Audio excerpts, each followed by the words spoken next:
Иран, конец XIX века.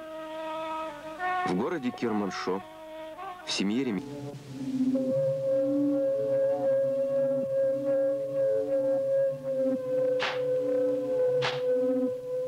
Однажды учитель наказал меня палками.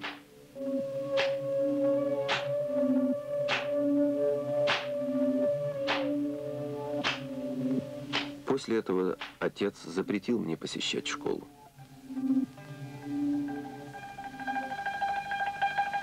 Керманшо – мир детства Абулкасыма. Мир, давший ему первые уроки познания жизни и людей.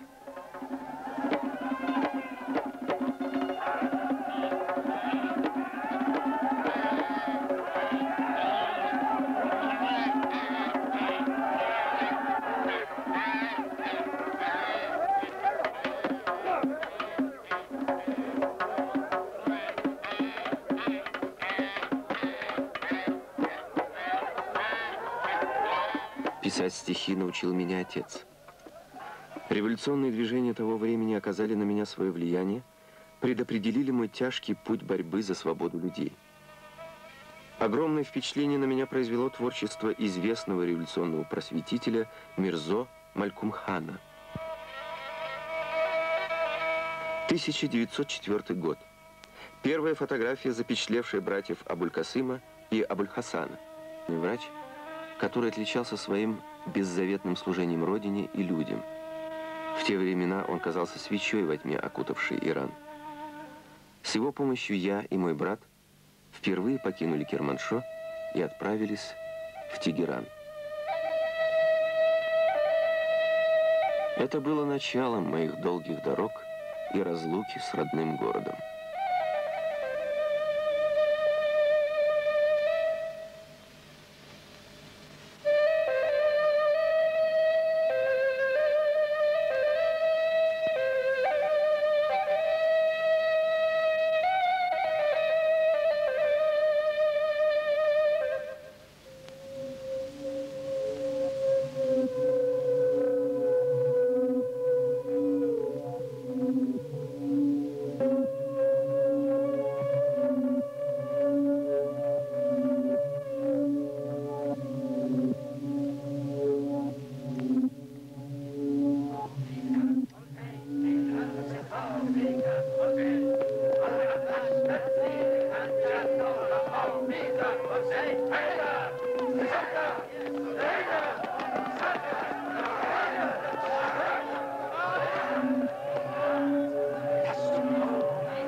Все о любви своей к отчизне, но любят или о любви лишь на весь мир кричат, не знаю.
Осень 1906 года.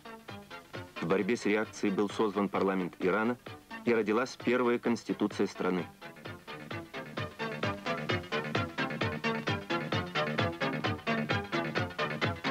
В конце XIX века шах с помощью офицеров русской армии создал казачьи карательные отряды.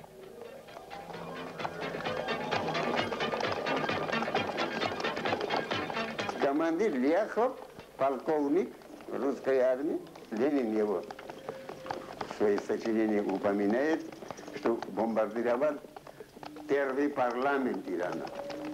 Шах командовал, а он землей уравнивал парламента. Людей рубили, резали, вешали, грабили. Шах победил.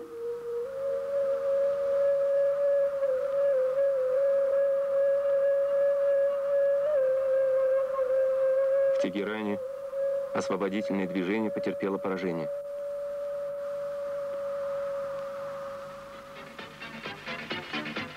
Вместе с товарищами я направился на север в Рашт, где революция продолжалась.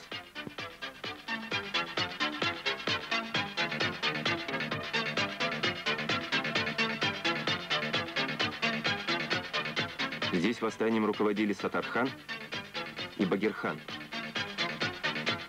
Серго Орджоникидзе в рядах кавказских добровольцев, участников восстания. Слово лахути стало действенным оружием революции.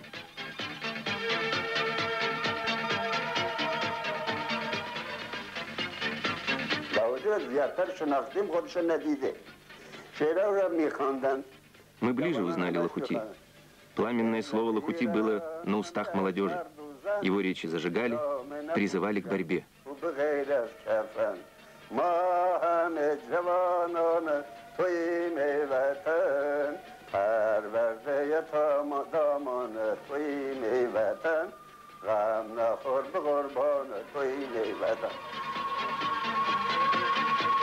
За заслуги в преодолении межнациональной розни в рядах восставших, за консолидацию революционных сил поэт был награжден орденом Саттархана.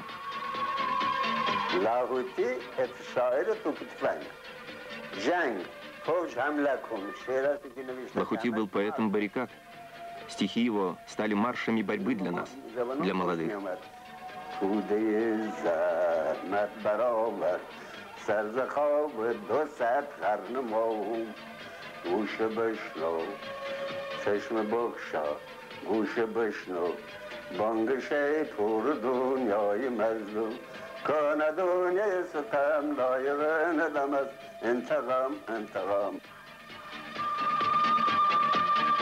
Мы, вооруженные повстанцы революции, направились из Гиляна в Тегеран, с боями наступая на оплот контрреволюции. Среди революционных песен звучали и мои. Тегеран пал, Мухаммед Али-Шах был свергнут. Из пепелища был воссоздан второй парламент страны. Эта победа стоила жизни и крови многим борцам за свободу.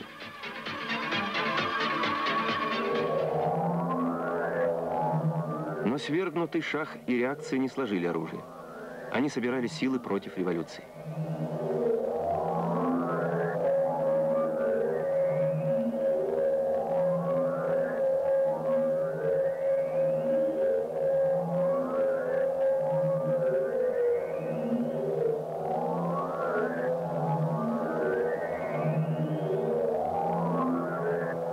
Им на помощь пришли войска русского царизма с севера и Англии с юга.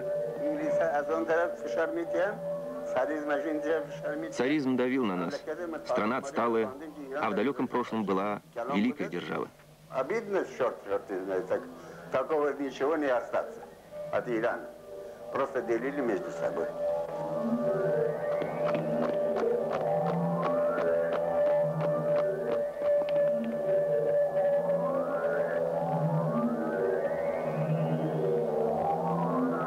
Оккупанты, объединившись с внутренней реакцией, в конце 1911 года потопили революцию в крови.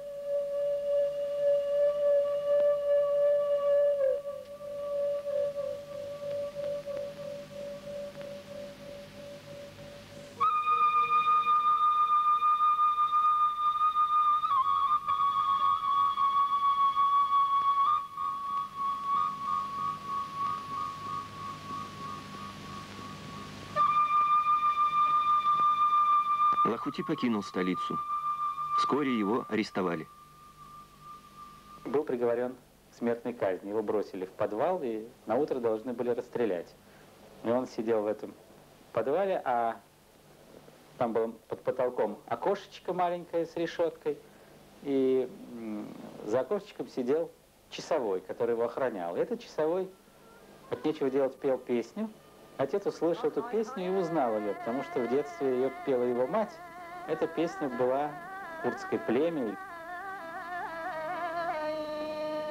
И вот он спросил часового, из какого источника ты пил воду? Тот ему ответил, как надо, из того, который никогда не замутится. Часовой помог ему выдернуть эту решетку, и они вместе с ним бежали.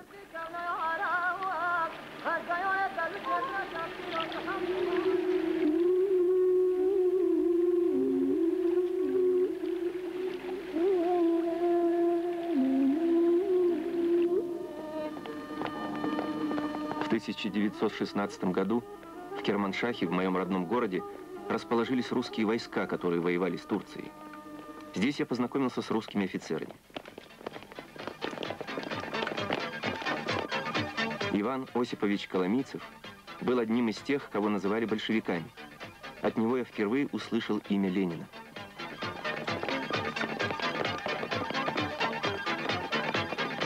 После Октябрьской революции русские войска были отозваны советским правительством. Однако реакционная часть русских войск осталась в Иране. Белогвардейцы вместе с контрреволюцией устроили террор свободолюбивым силам Ирана.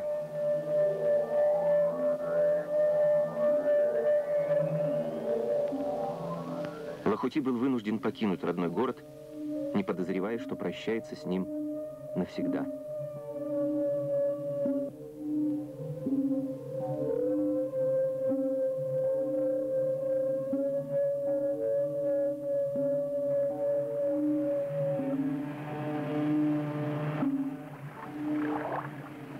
1918 год. Турция. В Стамбуле Лахути работает грузчиком в порту, прислуживает в ресторане, позже устраивается учителем.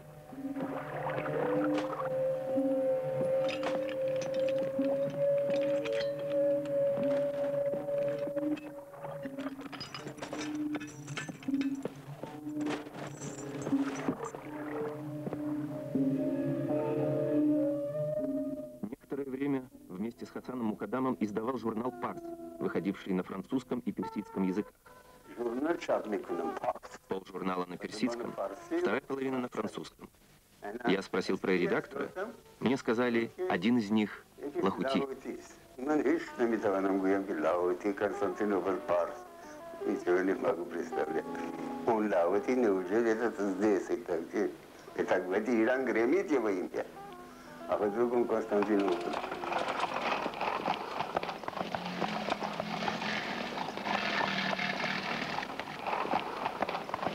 В 1921 году пришло сообщение о новых революционных волнениях в Гиляне. Восстанием в иранском Азербайджане руководил шейх Мухаммад Хиабони. Хайдар Муаглы был одним из руководителей освободительного движения в Гиляне. Невзирая на запрет турецких властей, Лахути возвращается на родину.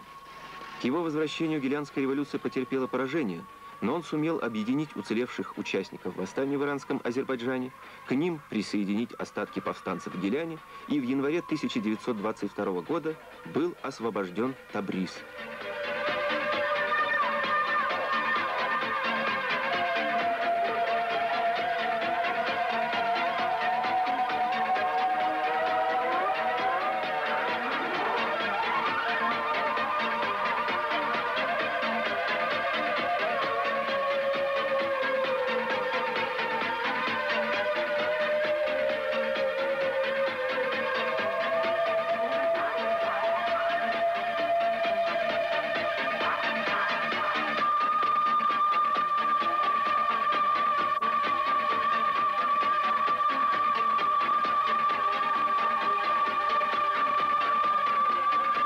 «11 дней Табриз был в руках восставших, оказывая ожесточенное сопротивление превосходящим силам Резахана.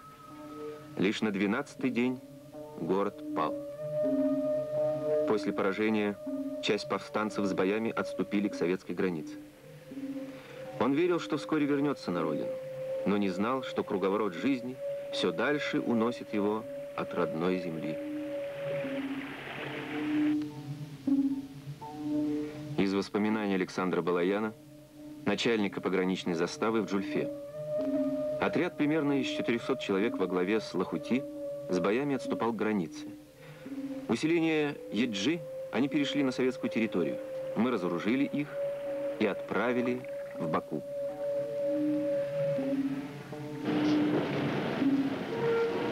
В Баку обстановка была крайне сложной. Тогда еще сильны были муссолатисты. И Лахути вскоре был арестован. Он рассказывал, что в тюрьме его избили, так что у него на всю жизнь сошли ногти с пальцев ног. Спас его, буквально спас, Сергей Миронович Киров, который, приехав в Баку и узнав о нем, приказал его освободить, принял его, расспросил. Сердечную братскую помощь мне оказал Сергей Миронович Киров. Для меня он стал олицетворением настоящего русского человека, истинного большевика-ленинца.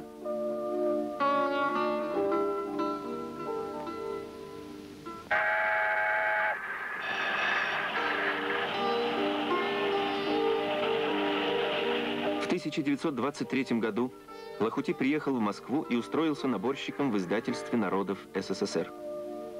Вскоре поэт собственноручно набрал свою первую книгу, изданную в Советском Союзе. 1924 год.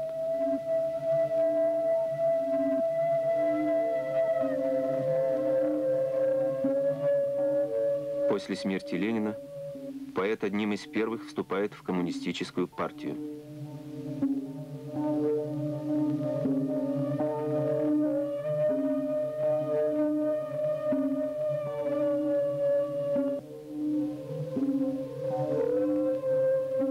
Из письма Народного комиссара по иностранным делам Чичерина председателю Совнаркома Таджикской автономной республики Мухиддинову. Товарищ Лахути мог бы быть в большой мере использован для культурно-политической работы в Таджикистане, в особенности учитывая его знание языка и богатый литературный талант.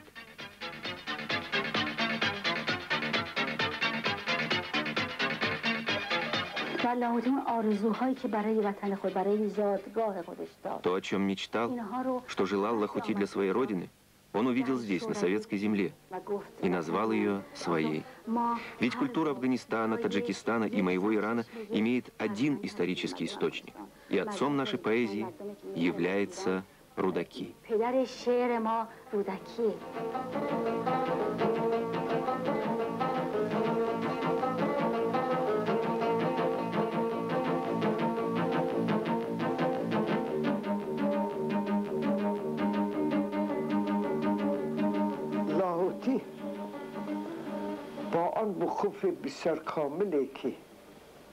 Лахути приехал в Душанбе, обладая огромным знанием нашей древней культуры, любовью к ее истокам.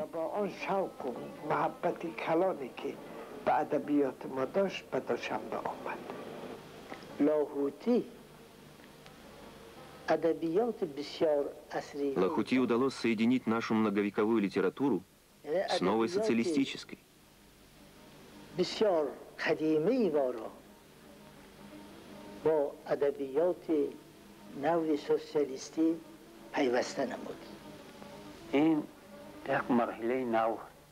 Это было этапом в развитии нашей культуры. Он принес в нашу поэзию новые темы. Стихи Лахути были очень близки таджикскому народу, и вскоре многие из них стали народными песнями.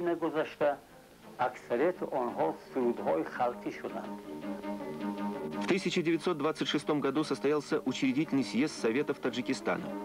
На нем Лахути был избран членом Центрального исполнительного комитета.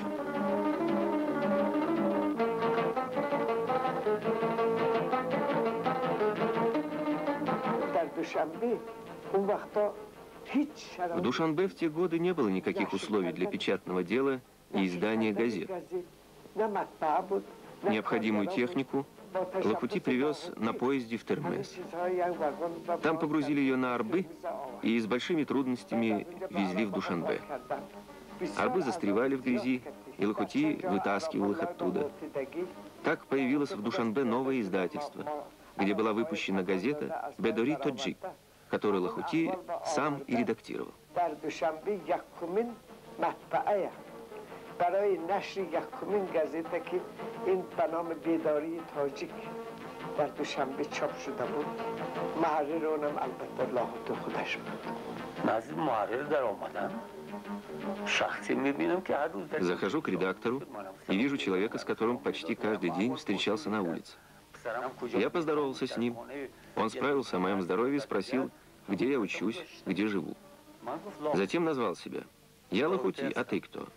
«Я Миршакар», — ответил я. «Стихи пишешь?» «Да». «Читай». В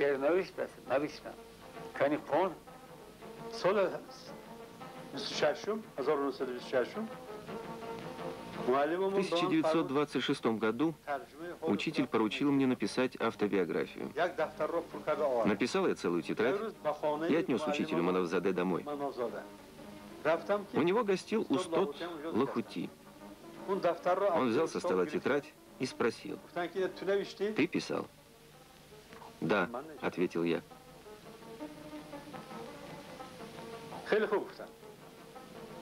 «Очень хорошо. Ты учись. Стань образованным человеком. Я сохраню твою тетрадь.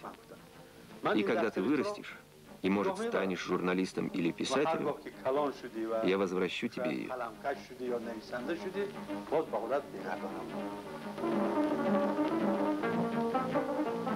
Лахути пришел к нам в лет объединения, и как самый храбрый я стал читать свои стихи. Конечно, в то время я думал, что это гениальные стихи. Впрочем, судите сами. Ты убила меня своими тонкими косичками. Вторая строка. А теперь переласкай меня, несчастного влюбленного.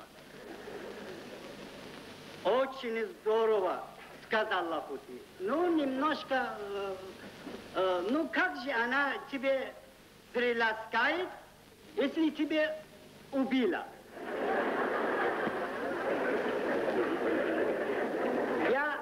Я говорил, товарищ Лахути, можно сделаем наоборот. Она сперва переласкала, а потом убивала меня. لاهوتی بار اول که در سمرقند آمده بود با دیدن عینی آمد. همون دور با عینی یکی از Первый раз Лахути приехал в Самарканд, чтобы встретиться с Айни. В это время Айни завершил свою знаменитую книгу «Образцы таджикской литературы». Условия того времени не позволяли издать ее. Лахути увез рукопись в Москву, написал к ней известное впоследствии предисловие и помог ее издать.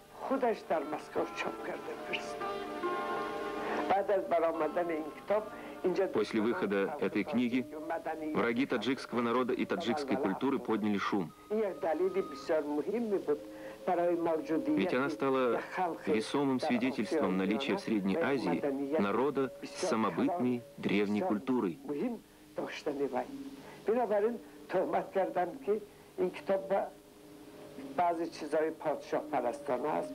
Автору были приписаны монархические настроения. Их услышали в знаменитом стихотворении «Рудаки», открывающем антологию таджикской литературы, где поэт X века призывал эмира вернуться в Бухару. В то время подобной клеветы было достаточно, чтобы обесчестить человека. Основной тираж книги был уничтожен. Мы бережно храним несколько экземпляров, которые удалось спасти.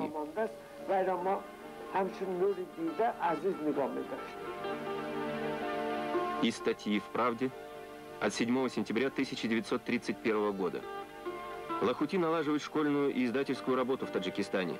ведет неустанную борьбу за раскрепощение женщины, за освобождение Дехканина от кулацко-байской идеологии, за колхозное строительство, за большевистское разрешение национального вопроса. За большие заслуги ЦИК Таджикской ССР наградил Лохути орденом Трудового Красного Знамени Республики. 1933 год. Торжественно отмечалось 30-летие литературной деятельности поэта.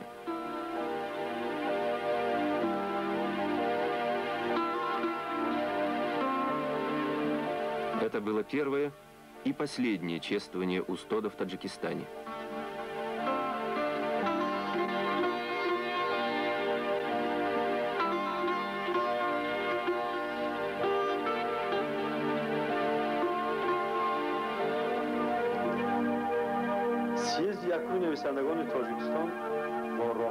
Первый съезд писателей Таджикистана проходил под руководством Лохути. Все участники съезда, поэты и писатели, испытавшие на себе благотворное влияние Лохути, объединились вокруг него и устода Айни. Шапкин, командир дивизия, Пушокова. Шапкин, легендарный комдив, передал Лохути военную форму и объявил его почетным красноармейцем. Лохути ответил: «Я не почетный, я рядовой красноармеец».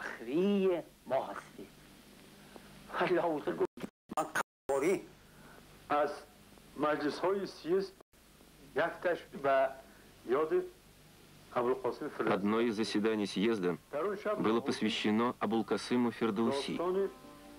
Лохути прочитал отрывок из Шахнаме. Читал вдохновенно, с большим чувством.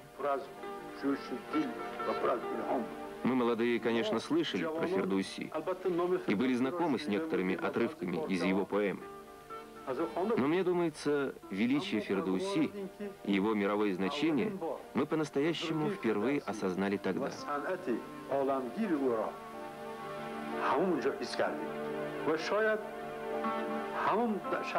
Возможно, в тот вечер поэзии Лохути передал мне частицу своей любви к Фердауси.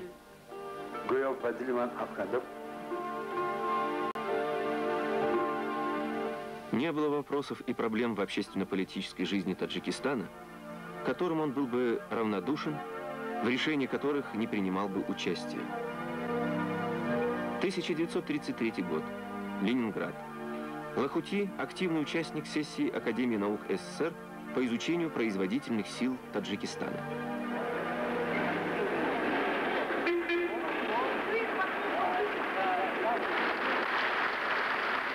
1934 год. Первый всесоюзный съезд советских писателей.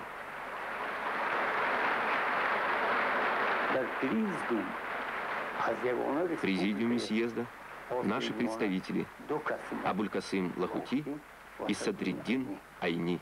Наш съезд должен быть не только отчетом пред читателями, не только парадом наших дарований, но он должен взять на себя организацию литературы, дело воспитания молодых литераторов на работе, имеющих всесоюзное значение, всестороннее познание прошлого и настоящего нашей Родины. Я кончу.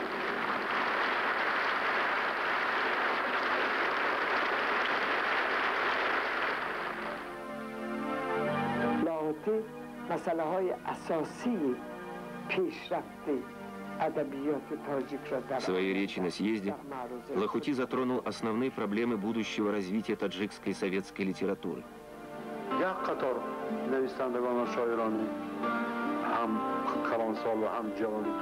Многие таджикские писатели были приняты в союз по инициативе Лохути. В наших членских билетах стояло две подписи – Горького и Лохути.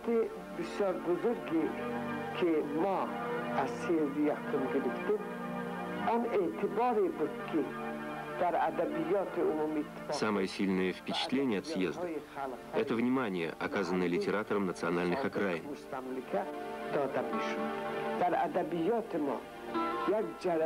у нас появилось новое чувство ответственности. Мы поняли, что наша работа и то, что мы пишем, отныне определяют значение новой литературы далеко за пределами республики.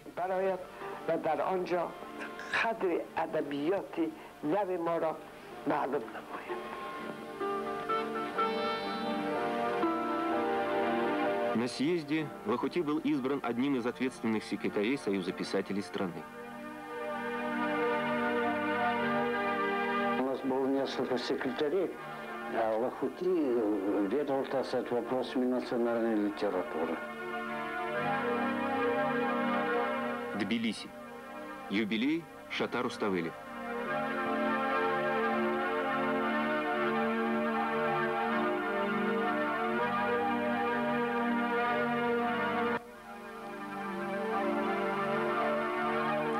В 1935 году Лохути выступил с речью на Международном конгрессе защиты культуры в Париже. Человек, который понимал хорошо нужды и таджиков, и москвичей, все их решал абсолютно хорошо и правильно. В этом смысле он был просто, ну, как святой человек.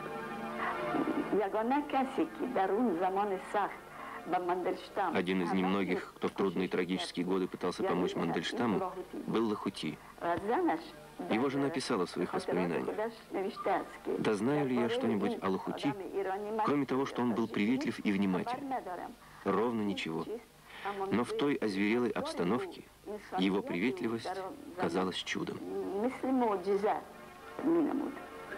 Павленко был председателем, допустим, жестоким таким человеком. Он отказов просто, так сказать, произносил очень много.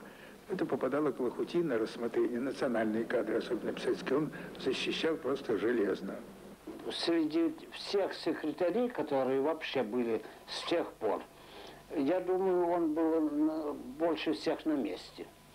Потому что он знал быт, знал творческие особенности писателей Востока. И поэтому он подходил с сознанием дела. Лохути и Всеволод Вишневский на крейсере «Марат».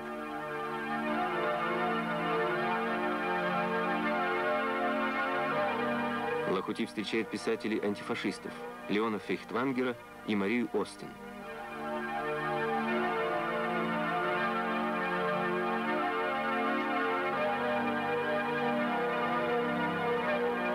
В 1936 год. Лохути награжден орденом Ленина.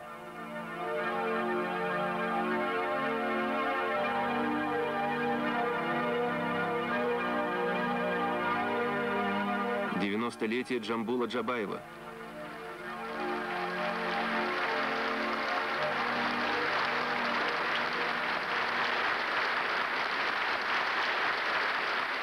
Взлетай, ликуй, свободный соловей, над розою счастливою своей. Рассыпь на землю серебристый гром, мелодию навстречу солнцу лей. С восторгом песню слушаю твою, Акын Джамбул, казахский соловей.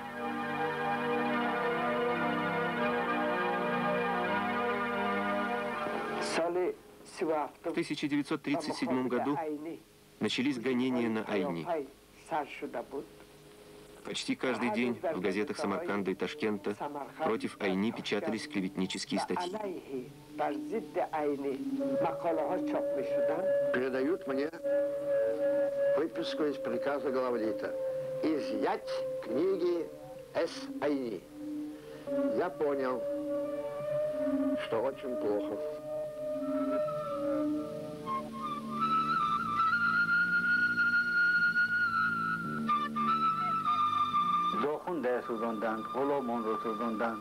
Были сожжены романы Дохунда, «Рабы», повесть Одина и другие произведения Айни. Тайно сжигали? Нет, открыто. Пустот Айни писал: «Если меня постигнет несчастье, я знаю, вы единственный человек, кто не забудет моих детей». В 1937 году прошел слух, что Айни арестован. Лохути, очень огорченный, сразу же направился в ЦК партии и Союз писателей.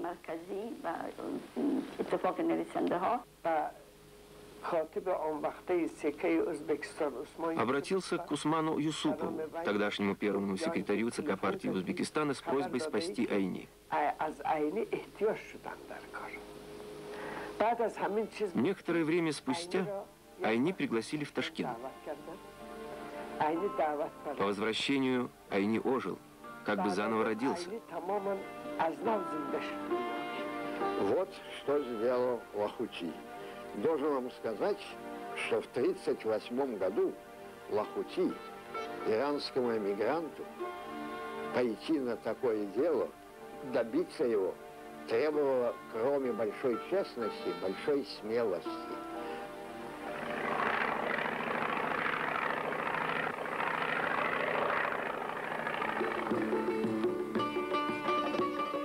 Встреча с Таджикистаном, с друзьями, с учениками всегда была для него великой радостью.